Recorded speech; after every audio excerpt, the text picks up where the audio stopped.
As John stood at the door, staring out into the swirling snow, a cold chill ran down his spine. The howling wind had dulled, but the silence that followed was worse. Suddenly, a low growl echoed from the darkness beyond, faint but unmistakable. It wasn't the wind, nor any animal he knew. It was something deeper, more primal. He strained his ears, his heart hammering in his chest. The growl turned into a guttural snarl, so close now that he could almost feel it vibrating through the door. His hand froze on the handle, sweat beading on his forehead despite the cold. Something was out there, something watching them, waiting for the right moment to strike. And in that moment, the lights flickered and died, leaving them in complete darkness. First snow, a sense of impending storm. The morning was unusually still, the kind of stillness that presses against your ears, making the world seem hushed, waiting.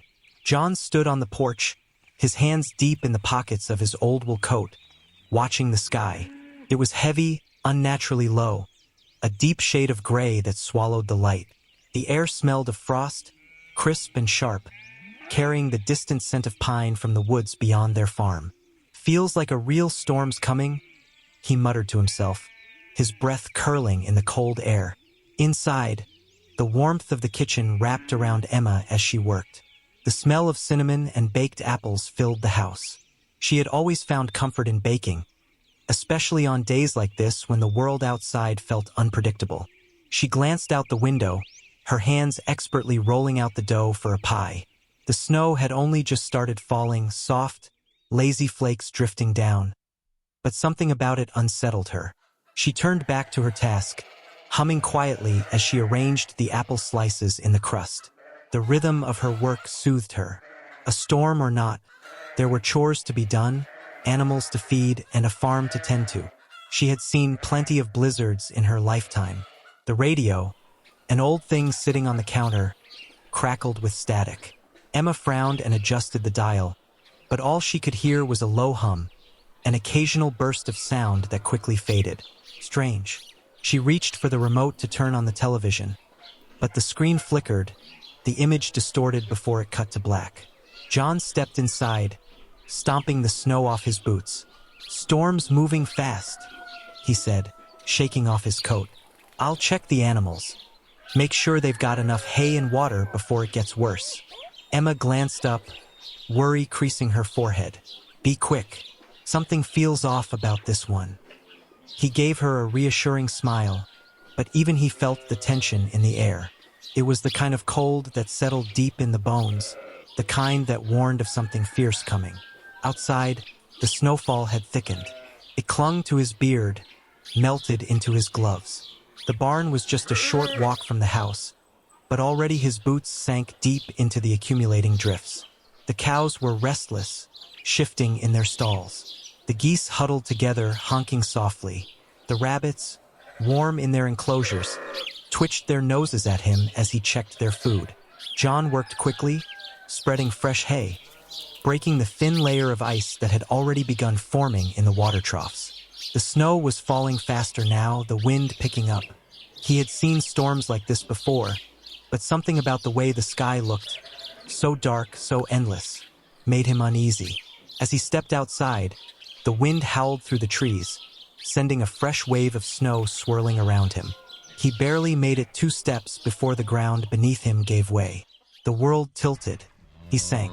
Snow engulfed him, filling his mouth, his ears, his eyes. The drift had been deeper than he thought. Panic surged through him as he struggled to move, but the more he fought, the deeper he sank. His breath came in sharp gasps, his heart pounding against his ribs. He tried to shout, but his voice was swallowed by the wind. Inside the house, Emma set the pie on the windowsill to cool. She glanced at the clock, then back out the window. Snow. Only snow. No sign of John. She waited, expecting to see his figure trudging back through the white haze. But he didn't come. Battle against the elements. Emma glanced at the clock again. It had been too long. John should have been back by now. She peered out the window, but the snowstorm had thickened into a swirling white wall. The barn was no longer visible. Her stomach tightened, Something was wrong. She hurried to the door, pulling on her coat and wrapping a scarf around her head. The moment she stepped outside, the wind nearly knocked her off balance. It howled through the trees, lifting the snow into the air like a living, breathing force. She squinted, trying to make out any shape in the blizzard. "John!" she called, but her voice was instantly carried away by the wind. The snowdrifts were already knee-high, making every step a struggle. Her boots sank deep, and with each movement, the cold bit through her thick clothing. The barn wasn't far, normally just a few minutes' walk, but in this storm, it felt like miles away. She needed something to guide her. Turning back inside, she grabbed an old rope from the hooks near the door, the same one they used for securing hay bales. Tying one end to the porch railing, she looped the other around her wrist. If she lost her way, at least she could follow it back. Taking a deep breath, she stepped out again, clutching the rope tightly as she pushed forward. "John!" she tried again, straining her ears for any sound. Nothing, just the endless howl of the wind. The snow was deeper here, swirling around her legs, dragging at her steps. Her breath came in short gasps, frosting the edges of her scarf. The barn loomed somewhere ahead, but she still couldn't see it. Then something, a faint, muffled sound. She stopped, heart pounding. Was that his voice? She turned toward the sound, loosening her grip on the rope just slightly to move faster. "John!" This time, she heard it clearly. A weak, desperate call. She stumbled forward, her hands reaching blindly in the snow, until she felt something solid, a mound, shifting slightly. She fell to her knees, brushing away the snow, and there he was. His face was pale, his eyes barely open. His body was half buried, his coat frozen stiff. Emma's hands shook as she grabbed at him, pulling, tugging, trying to free him from the icy grip of the storm. "You're all right. I've got you," she whispered, wrapping her arms around him. But as she struggled to lift him, the wind roared even louder. The snow came down in thick, blinding sheets, and suddenly she realized she had let go of the rope. She turned, searching for it, but the storm had already erased her tracks. The house, the barn, even the world beyond. Everything had vanished in the swirling white. She was lost. Trapped animals. Emma tightened her grip on John as they stumbled forward, their bodies trembling from cold and exhaustion. The storm had not relented, but somehow, through sheer will, they had managed to push their way back toward the house. John's legs felt like lead, his joints stiff from the cold. Emma's face was raw, her hands numb despite her thick gloves. But there was no time to rest. Something was wrong. The barn should have been right ahead. But when Emma turned her eyes toward it, her stomach dropped. A massive wall of snow had buried the entrance. The structure itself still stood, but the doors, where the animals waited inside, were completely blocked. Worse yet, the wind had driven icy drifts against the hinges, freezing them solid. Then, a sound cut through the storm. A low, mournful moo. The cows. "They're trapped," John gasped, forcing himself to move faster. Emma didn't hesitate. She grabbed a shovel from where it leaned against the porch and started hacking at the snow.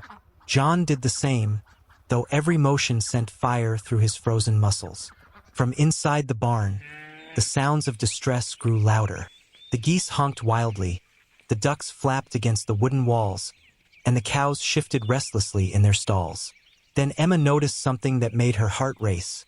Silence from the rabbit enclosure. "The rabbits," she muttered, breathless. But first, the cows. The doors were iced shut, the wood groaning under the weight of the snow pressing against it. Emma wedged the shovel between the planks, trying to pry them apart. It barely budged. Inside, Daisy, their oldest cow, let out another desperate moo. She hadn't eaten for too long. None of the animals had. They needed warmth, food, water. John reached for the metal latch. It was frozen solid. His fingers, stiff and aching, struggled to pull it loose. "Get the hot water," he told Emma, and she didn't waste a second. She ran back to the house, nearly slipping on the icy steps as she grabbed a kettle off the stove. When she returned, She poured the steaming water over the latch, praying it would work. John gave one more hard tug, and the ice cracked. The barn doors groaned as they finally gave way, and the couple pushed them open just enough to squeeze inside. The animals were frantic. The geese flapped wildly, the cows stomped their hooves, the ducks huddled together in the straw. And then Emma saw it, the water troughs completely frozen over. John cursed under his breath. "We need to break the ice." He grabbed a wooden mallet from the tool rack and smashed it against the thick sheet of ice in the cow's water trough. It took 3 hard strikes before the ice cracked, sloshing into the water below. One problem solved, but the snow was still falling fast, and the barn could be buried again within hours. Emma turned toward the rabbit enclosure. Then her heart stopped. One of the cages was open. One of the rabbits was missing. She turned toward the barn doors, where a small set of tracks led out into the deepening snow. And then nothing. The tiny footprints simply vanished under the white abyss. The missing rabbit. Emma's breath came in short, panicked gasps as she stared at the disappearing footprints in the snow. The tiny marks, so light and delicate, had led out of the barn but vanished under the weight of the storm. "John, we have to find him," she said, already grabbing a shovel and starting to dig. John, still stiff from the cold, didn't hesitate. He joined her, pushing aside the heavy snow with rough, forceful strokes. The storm had begun to ease, but the damage was done. Drifts had piled up high enough to bury anything small and fragile beneath them. Emma's mind raced. If the little rabbit had gone too far, if he had gotten lost in the storm, he might already be too cold to move. She shook the thought from her head and focused on the search. They worked quickly, their hands moving through the ice and snow. At first, it was just silence. The occasional groan of the wind, the crunch of their boots, the rhythmic sound of shovels scraping against the frozen ground. Then John saw something. "Emma, look!" A faint trail, half covered by the falling snow, led toward the old shed at the far end of their property. Emma's heart tightened. That shed had been standing for decades, its wooden beams warped and weakened by time. They had meant to tear it down last summer, but time had slipped away. Now it barely stood under the weight of the snow pressing down on its roof. "Of all places," John muttered, already heading toward it. They trudged forward, the snow resisting their every step. The closer they got, the more unstable the shed looked. Its roof sagged, its walls leaning in on themselves. It wouldn't take much for it to collapse completely. Emma's hands trembled as she gripped the wooden frame of the door. The old latch was frozen just like the barn doors had been. She pressed her ear against the wood, listening. Silence. John moved beside her, took a deep breath, and kicked the door open. Inside, the shed was dark and damp, the air thick with the scent of old hay and rotting wood. Shadows stretched along the walls, and for a moment, they saw nothing. Then, something shifted beneath the snow-covered straw in the farthest corner. Emma's heart leaped. "There!" she whispered, rushing forward. John grabbed her arm, stopping her mid-step. "Wait, that's too big for a rabbit." The movement came again, slower this time. Something was there, hidden beneath the frost-covered hay. Emma's pulse pounded as she bent down, carefully brushing away the snow. And then she saw it, a raccoon. The poor creature was curled up tight, its fur stiff with ice, its tiny body barely moving. Emma gasped. "He's alive." John knelt beside her, brushing snow off the animal's back. Barely. It must have gotten caught in the storm, just like their rabbit. It had likely crawled into the shed for warmth, only to find it just as cold and unforgiving as the world outside. Emma quickly unwrapped her scarf and draped it around the trembling raccoon, pulling him close to her chest. His tiny paws twitched, but he was too weak to fight. Then, just as she was about to speak, a rustling sound. They both froze. And then, out of nowhere, the missing rabbit popped out from beneath a thick pile of hay. Emma's mouth fell open. "You little troublemaker," she whispered, laughing in relief. The rabbit, unharmed and warm, had simply burrowed into the hay, using it as insulation against the cold. He twitched his nose at them as if nothing had happened. Emma reached out, scooping him up with one hand while still cradling the raccoon with the other. But before they could celebrate their small victory, a loud, ominous crack echoed through the shed. John's head snapped up. "Emma, we have to go. Now."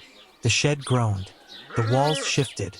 Snow from the roof tumbled down in thick, heavy sheets. Emma's eyes widened. It was collapsing. The collapsing shed. The moment John heard the crack, his heart nearly stopped. The wooden beams groaned under the weight of the ice and snow, their once sturdy frames now brittle and fragile. More than a decade of harsh winters had weakened the structure, and now, with the storm pressing down on it, the shed was reaching its breaking point. Emma clutched the rabbit and the raccoon close to her chest, her breath hitching as another deep creak echoed through the space. "We need to get out," John said urgently, his eyes darting around for the quickest way to escape. Then, from the barn nearby, came another sound, low, anxious grunts. The pigs. They had sensed it too. Animals had a way of knowing when danger was near, and their restless shifting made it clear that time was running out. John reached for Emma's arm, ready to pull her out of the shed. But before he could, another deafening crack split the air. The roof. He grabbed the nearest thing he could, a coil of old rope that hung from a rusted nail on the wall. His mind raced as he looped it around one of the stronger beams, hoping to buy them just a little more time. The wind howled through the gaps in the walls, shaking the shed violently. Emma backed away toward the door, her arms still wrapped around the trembling animals. Then disaster. A gust of wind surged through the open doorway, sending a blast of snow and ice into John's face. The force knocked him backward, his boots slipping on the frozen ground. For a terrifying second, he felt weightless. Then he realized why. He was falling. His foot had slipped into a hidden hole in the floor, a rotted-out section where an old feed trough had once been. His arms flailed, and he barely managed to grab onto the edge, keeping himself from tumbling into the pit below. "John!" Emma's voice was sharp with panic. "I'm fine. Just get out."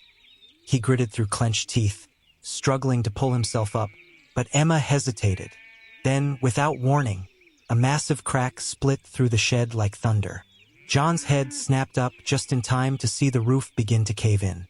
A wall of snow and broken wood came crashing down. For a split second, all he could hear was the roar of the collapse. The wind, the weight of destruction, and then silence. The dust settled. John scrambled to his feet, his heart pounding wildly in his chest. He wiped the snow from his face, coughing as he stumbled forward. "Emma?" No answer. His stomach twisted. He turned, eyes darting through the wreckage, searching desperately. Then he saw it, a pile of broken beams and heavy snow, right where Emma had been standing. She was gone, saving Emma. John's hands were raw from the cold, but he didn't stop digging. Snow, broken wood, ice, he tore through it all with frantic desperation. His breath came in ragged gasps, his heart pounding like a drum in his ears. "Emma!" he shouted, his voice hoarse. "Emma, answer me." For a long, terrifying moment, there was nothing but the howling wind. Then a faint sound, quiet, pained moan. John froze, straining to hear. It was muffled, barely audible beneath the weight of the collapsed shed. But it was there. She was alive. Fueled by a surge of hope, he doubled his efforts, tossing aside debris with reckless urgency. His fingers ached from the ice, his breath clouding in front of him as he dug deeper. Finally, as he pushed aside a heavy wooden beam, he saw her. Emma lay half-buried beneath a collapsed section of the shed, her face pale, her body pinned under a thick wooden support beam. Snow dusted her hair, her coat torn and damp from the wreckage. Her eyes fluttered open, dazed. "John," she murmured weakly. "I'm here," he said, kneeling beside her. He ran a trembling hand over her forehead, checking for injuries. "Can you move?" Emma winced. "Leg stuck." John's throat tightened as he saw the problem. The heavy beam had fallen across her leg, trapping her in place. He clenched his jaw. He had to get her out. Behind him, the barnyard was in chaos. The pigs were restless, their anxious grunts echoing through the cold air. They smelled the fear, the destruction. Then suddenly, one of the pigs, the largest of the herd, did something unexpected. She broke away from the others and made her way toward Emma, her snout sniffing the snow-covered debris. She grunted, pawing at the ground, as if sensing something hidden beneath the wreckage. John barely noticed. He was too focused on Emma. He needed leverage. His gaze darted around, searching. Then he saw it. An old wooden plank, long enough and sturdy enough to use as a lever. He grabbed it, wedging one end under the beam that pinned Emma's leg. His muscles burned as he pushed down, trying to shift the weight. The beam groaned but didn't move. "Come on," he growled, pushing harder. His boots dug into the snow, his arms straining with effort. A deep creak. Then, finally, the beam shifted just enough. Emma gasped as the pressure on her leg eased. "Can you move now?" John asked, breathless. Emma gritted her teeth, nodded, and with his help, she pulled herself free. The moment she was out, John dropped to his knees beside her, wrapping his arms around her tightly. "You scared me half to death," he whispered, his voice shaking. Emma leaned into him, her body trembling from the cold and shock. "I'm okay," she murmured, "just bruised." For a few moments, they just sat there in the snow, catching their breath, feeling the weight of what had just happened settle over them. Then the pig grunted again. John turned, finally noticing how the animal was acting. She wasn't just sniffing randomly. She was standing by the corner of the ruined shed, her body tense, her snout buried in the snow, like she was trying to hide something. A mysterious discovery. John wiped the snow from his face, his breath still unsteady from the struggle to free Emma. His body ached, his hands were numb, but something about the way the pig stood there, still, watchful, almost protective, made his pulse quicken again. He rose to his feet, brushing snow from his coat, and took slow, careful steps toward the animal. The pig snorted, giving a short, impatient grunt, then nudged at something half buried in the snow. John's brow furrowed as he crouched down. A bundle. It was dark, almost blending in with the shadows of the wrecked shed. The wind had blown loose snow over it, partially burying it. But now that he was closer, he could see the edges of an old sack, worn, rough burlap, tied tightly with a frayed rope. His stomach twisted. Something inside the bag moved. "Emma," he called, his voice steady but urgent. She was still sitting in the snow, rubbing her sore leg, but at the sound of his voice, she looked up. Her eyes followed his gaze, and the moment she saw the bundle, her face paled. "What is that?" she asked, struggling to get to her feet. "I don't know." John hesitated for only a second before reaching for the sack. It was damp and icy to the touch, the fabric stiff from the cold. His fingers fumbled as he worked the frozen knot, his breath catching in his throat when another weak movement came from inside. And then a sound, a faint whimper. Emma sucked in a sharp breath. "John, I know," he murmured, finally loosening the rope enough to pull the sack open. A small, shivering body tumbled out into the snow. A puppy, thin, frail, its fur matted with ice. Its tiny chest rose and fell rapidly, its sides trembling from the freezing air. It let out another weak whimper, trying to curl in on itself for warmth. Emma didn't hesitate. Despite her own pain, despite the exhaustion in her limbs, she dropped to her knees in the snow and scooped the tiny creature into her arms, wrapping it tightly in her coat. "Oh, you poor thing," she whispered, her voice breaking. "Who would do this?" John clenched his jaw, his eyes darkening as he stared at the empty sack. Someone had tied this puppy up and left it out here, left it to die in the storm. His hands curled into fists. "We need to get inside," he said, his voice tight. "Get him warm." Emma nodded, holding the trembling pup close to her chest. Its tiny nose was cold, its breath shallow, but it was alive, for now. As they turned back toward the house, the wind howled louder, the snow swirling around them. And in the back of John's mind, one question burned.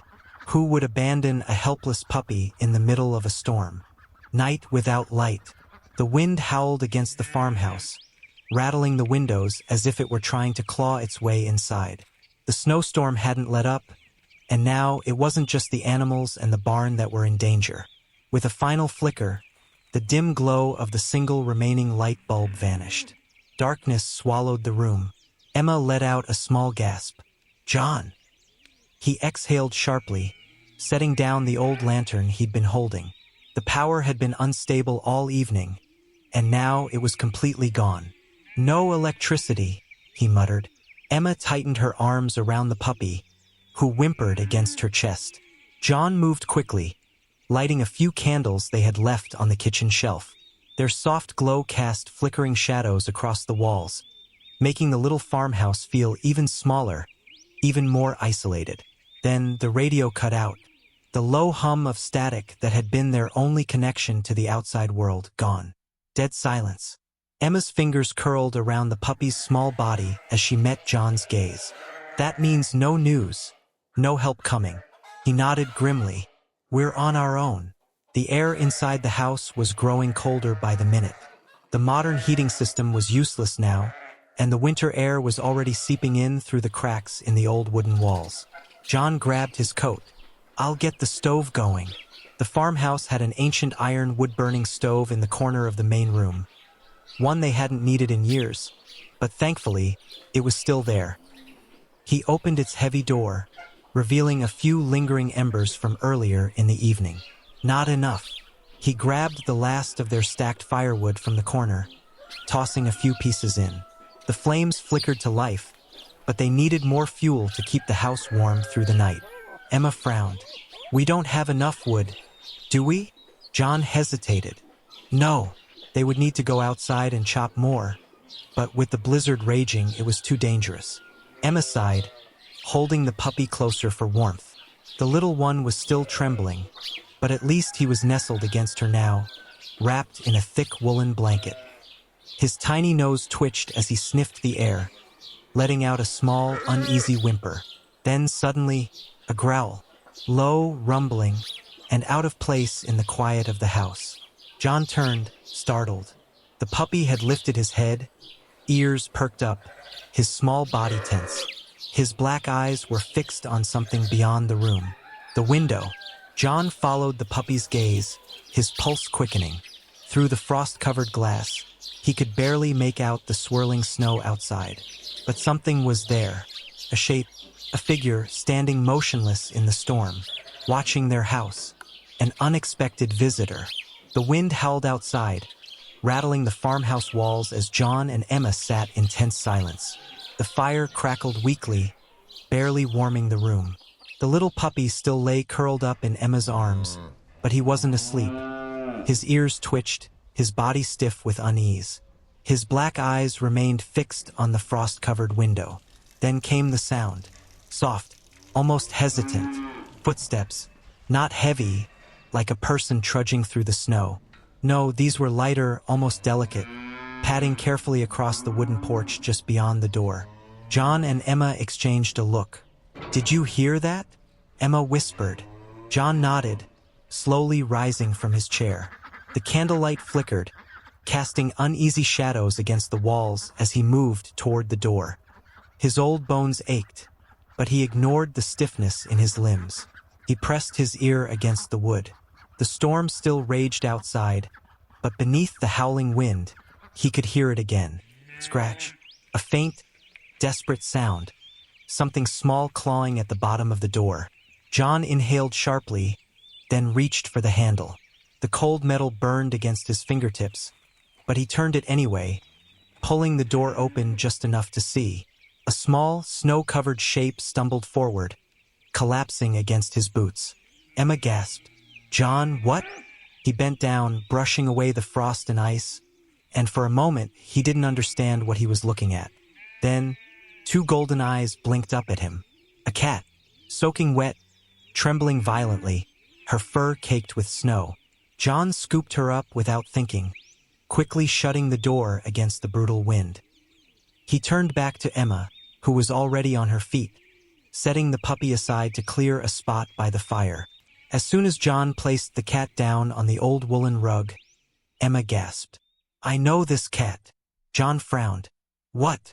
Emma reached out, gently brushing away the melting frost from the cat's fur. The animal was weak, but she let out a soft, rasping meow, her thin body barely able to move. "This is Missy," Emma murmured. "She belongs to Margaret." John stiffened. Margaret was their nearest neighbor, but she didn't live close. Her farm was deep in the woods, at least an hour's walk away on a normal day. And this was no normal day. "She couldn't have come all this way alone," John said, shaking his head. "Not in this storm." Emma swallowed hard, worry flickering in her eyes. "Then how did she get here?" John had no answer. Instead, his gaze drifted back to the window. The storm still raged, the snow piling up against the glass. The roads would be impossible to travel tonight. "But come morning, I need to go check on Margaret," John said firmly. Emma's eyes darted to the growing snowdrifts outside. "John, that's too dangerous. The snow is already waist deep." John exhaled slowly, glancing down at the shivering cat. If Missy had made it here alone, something was wrong. Something was very wrong. But the storm wasn't letting up. And what if Margaret needed help? Needed them. Yet there was no way to reach her. Warmth returns. The storm finally began to subside. The howling wind that had torn through the small farmhouse for hours now had softened to a faint whisper, leaving the world outside blanketed in a thick, eerie silence. The snow, however, hadn't stopped falling completely. It still drifted down in soft, relentless flurries, accumulating in massive heaps. The drifts were now so high, they reached past the windowsills, a solid wall of white that seemed to have swallowed the world whole. John leaned against the window, his breath fogging up the glass. He gazed out at the white wilderness. The snow had buried everything, the roads, the fences, and the barn. His heart felt heavy at the thought of what they'd have to face to get things back in order. But at least the storm had finally passed. At least the animals were safe. The quiet inside the farmhouse felt almost strange after the chaos of the past hours. Emma had made sure the fire was roaring again, the warmth of the stove beginning to spread through the small room. The puppy, now snuggled in a blanket by the hearth, was finally calm, his soft breathing steady as he slept. John's eyes moved to the cat, Missy, who was curled up in Emma's lap, no longer shaking from the cold. The little creature had found a spot of warmth and comfort, a stark contrast to the storm she had endured just hours earlier. John gave Emma a small smile as she gently stroked the cat's fur.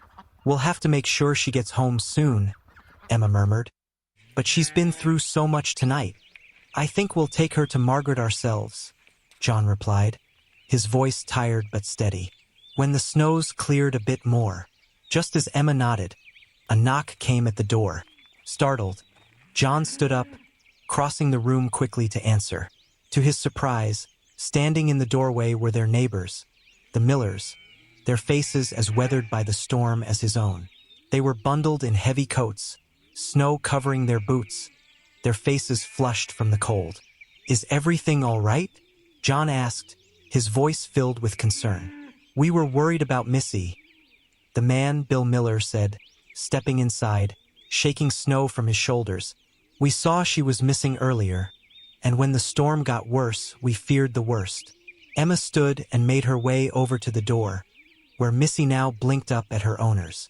"Oh, thank heavens," Mrs. Miller said, a look of relief flooding her face. "You found her. We've been looking for her for hours." "She's had quite an adventure," John said with a wry grin, nodding toward the tiny bundle of fur on Emma's lap. "She came to us when the storm got bad." Bill Miller frowned, his eyes narrowing slightly. "We heard something strange last night," he said softly. "A kind of howling. Not the wind. Something different." Emma's breath caught in her throat. "You heard it too?" Bill nodded. "It was coming from the woods. We thought it was some kind of animal. But..."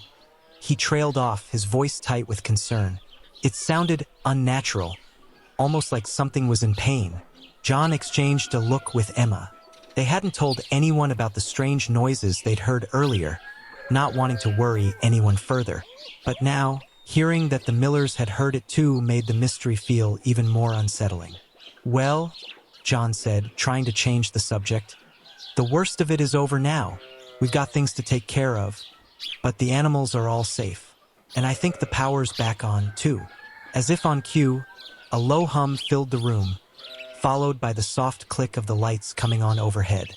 The radio, which had been silent for hours, crackled to life with a burst of static before the weather report began. Bill and Emma exchanged a relieved glance. "I think that's our cue," Emma said, a faint smile breaking through her exhaustion. John stepped over to the stove, tending to the fire one last time, and then gave a contented sigh. They'd made it through the worst of the storm, and now they could finally take a breath. The radio's voice filtered through the room, informing them that the power was being restored throughout the region, though the roads would take a few more days to clear. But for now, their home was warm, the animals were safe, and they were all together. Emma turned to look at the puppy, who was now fully asleep by the fire, his tiny body nestled in a soft blanket. "And as for you," she said softly, stroking his back, "I think we'll be keeping you for good." John smiled, his heart lighter than it had been in days. He glanced out the window, where the storm had finally slowed to a gentle fall of snow. "Yeah," he said, "I think that's a good idea." Outside, the world was still buried under a blanket of snow, but inside warmth had returned, both in the house and in their hearts. The animals, the farm, and their little family had survived the storm, and somehow they had all come out stronger for it.